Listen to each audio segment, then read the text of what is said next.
বাঙালির খুব প্রিয় একটা রেসিপি হলো মটন কষা। মটনটা কিভাবে বানালে খুব সহজে বানাতে পারবে আর চটজলদিও হয়ে যাবে, সেই রেসিপিটাই আজকে তোমাদের সাথে শেয়ার করছি। নমস্কার, আমি রিম্পা। জয়ফুল ফুডে তোমাদের সবাইকে স্বাগত। মটন কষা বানানোর জন্য এখানে চর্বিযুক্ত মাংস 800 গ্রাম নিয়েছি। এবার মাংসটাকে ম্যারিনেট করে নেব।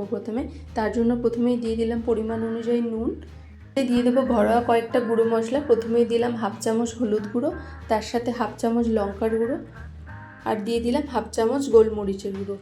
আগের থেকে এভাবে মাংসটাকে ম্যারিনেট করে রাখলে সমস্ত মশলার ফ্লেভারগুলো মাংসের মধ্যে যাবে, এতে রান্নার স্বাদটা আরও বেড়ে যাবে। এবার দিয়ে দিলাম 1 চামচ আদা রসুনের পেস্ট, তার সাথে দিলাম 3 চামচ টক দই আর সামান্য একটু সর্ষের তেল দিয়ে এবার ভালো করে মাংসটাকে মিশিয়ে নেব। ম্যারিনেশনটা ঠিক কতটা সহজ তোমরা নিশ্চয়ই দেখতে পেলে। এভাবে আমি 1 ঘন্টার জন্য রেস্টে রাখবো। আর তোমাদের হাতে যদি 1 ঘন্টার সময় না থাকে তাহলে 40 থেকে 45 মিনিট রাখলেও চলবে। এবার চলে আসি রান্নাতে। প্রথমে গ্যাসের মধ্যে একটা কড়াই বসিয়ে তাতে পরিমাণ মতো সর্ষের তেল দিয়ে দিয়েছি। আর আগের থেকে কয়েকটা কেটে রাখা আলুর টুকরো আমি প্রথমে ভেজে নিচ্ছি। আলুটা ততক্ষণে ভাজা হতে থাক, তার মধ্যে আমি 4টে মিডিয়াম সাইজের পেঁয়াজ একটু পাতলা স্লাইস করে কেটে নিলাম। আলুটার মধ্যে সামান্য একটু নুন, তার সাথে একটু লঙ্কার গুঁড়ো আর হলুদ গুঁড়ো দিয়ে আলুটাকে ভাজবো। এতে আলুর মধ্যে নুনটাও যাবে আর আলুর কালারটাও ভালো আসবে। মটন কষাতে তো সাধারণত আলু দেওয়া হয় না, তবে আমি দিলাম, আমার পছন্দ তাই। তোমরা চাইলে নাও দিতে পারো, এটাকে স্কিপ করে যেতে পারো। এটাতে একটু সময় নিয়ে লাল করে ভাজা হয়ে গেছে।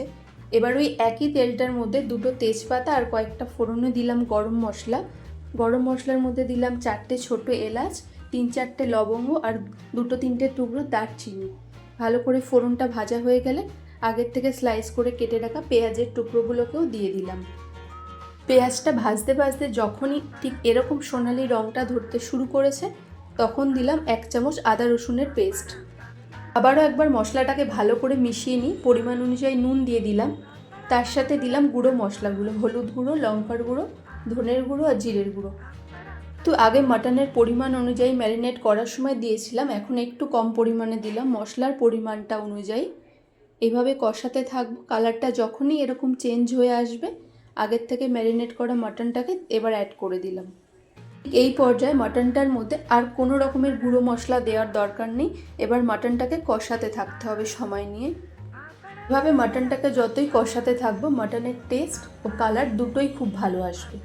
ঠিক এভাবেই 20 মিনিট কষানোর পরে একটা মিডিয়াম সাইজের টমেটো পেস্ট এখানে অ্যাড করে দিলাম, দিয়ে আরও 5-6 মিনিট টাইম লাগবে টমেটোটা কুকড হতে। টোটাল এখানে 25 থেকে 30 মিনিট সময় নিয়ে মাংসটাকে কষিয়েছি। তারপর আলুগুলোকে অ্যাড করে দিলাম। এবার মাংসটাকে সিদ্ধ করতে হবে, তার জন্য দুটো প্রসেসেই করা যায়। যদি কড়াইতে করা হয় তাহলে জল দেওয়ার পরে 40 মিনিট মতো টাইম লাগবে মিডিয়াম ফ্লেমে রেখে ফোটালে সিদ্ধ হতে। আমি প্রেশার কুকারে দিলাম কারণ তাড়াতাড়ি হয়ে যাবে। এখানে জলটা দিলাম উষ্ণ গরম জল, আর মাটনের লেয়ার বরাবর দিলাম যেহেতু আলু দিয়েছি। তবে যদি আলু না দাও তাহলে লেয়ারের থেকে সামান্য একটু কম দেবে, তাহলে গ্রেভির কনসিস্টেন্সিটা ঠিক হবে।